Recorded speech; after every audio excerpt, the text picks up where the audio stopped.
Hello everyone. Today we're going to be going over an intro to Pauper. So you may have heard of other formats like Standard, Modern, Legacy, Vintage, etc.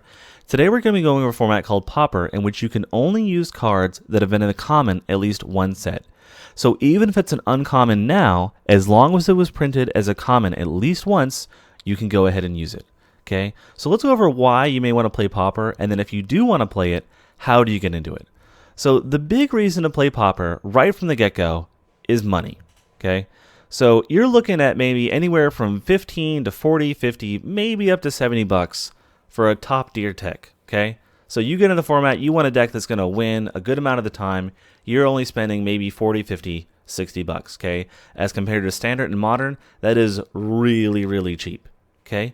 Another nice bonus is that because you're playing in a situation where there's not a lot of money invested in a deck, the cost of losing isn't all that great. Let's say you buy a deck or you bought a few new cards, you paid $2, $3, $4 for all these different cards or whatever else to change your deck up a bit.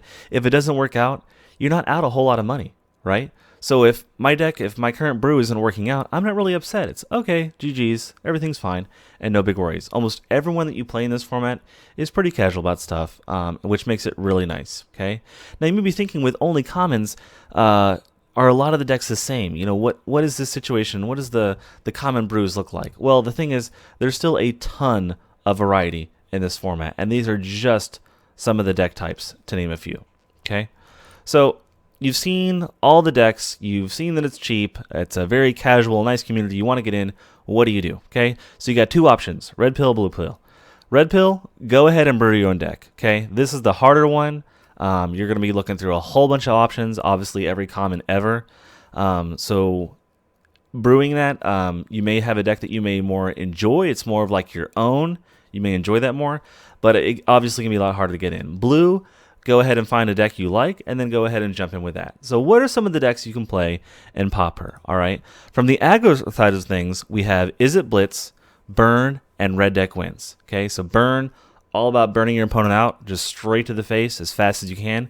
Is It Blitz is about using a creature called Kiln Fiend that has a trigger where it adds +2 power anytime you cast an instant or sorcery. It's all about dishing out damage to the face as well as using that creature to attack for a whole bunch of damage. And then Red Deck Wins is the common mix of cheap red creatures and burn spells to kill your opponent before they know what to do. Okay.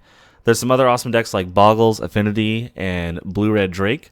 Boggles is all about using hexproof creatures. Very hard to get rid of their creatures. They use enchantments to boost them up, make them unblockable. Very hard to deal with.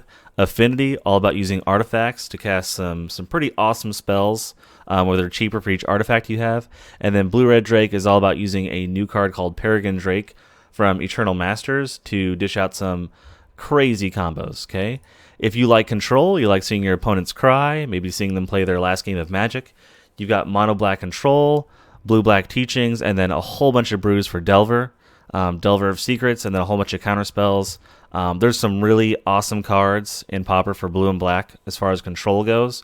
Counterspell, things like that. Control is pretty strong in the format. If you like creatures, you've got Elves, Goblins, and Stompy.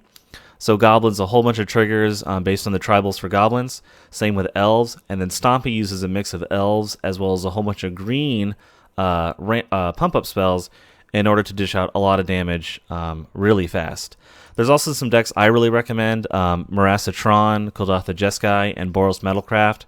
Boros Metalcraft is all about using the Metalcraft ability with artifacts to make some huge, powerful creatures very quickly.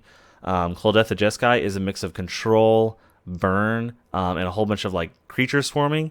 It's a really fun deck to play. It's just all over the place. And then Marasatron is about using the Tron lands to cast some really ridiculous spells using the Tron lands really quick in the game, burning your opponent out, doing a lot of stuff pretty early in the game with the Tron lands. All right, so that's a lot of the decks you can play. So really the last question for you is, what are you waiting for? It's cheap, it's a lot of fun, it's a casual community. I highly recommend it. Go ahead and jump on in. And that's all we have for today. If you like the video, please subscribe or like the video. It means a whole lot to us. Thanks for the time. And that's Crispy724 signing out.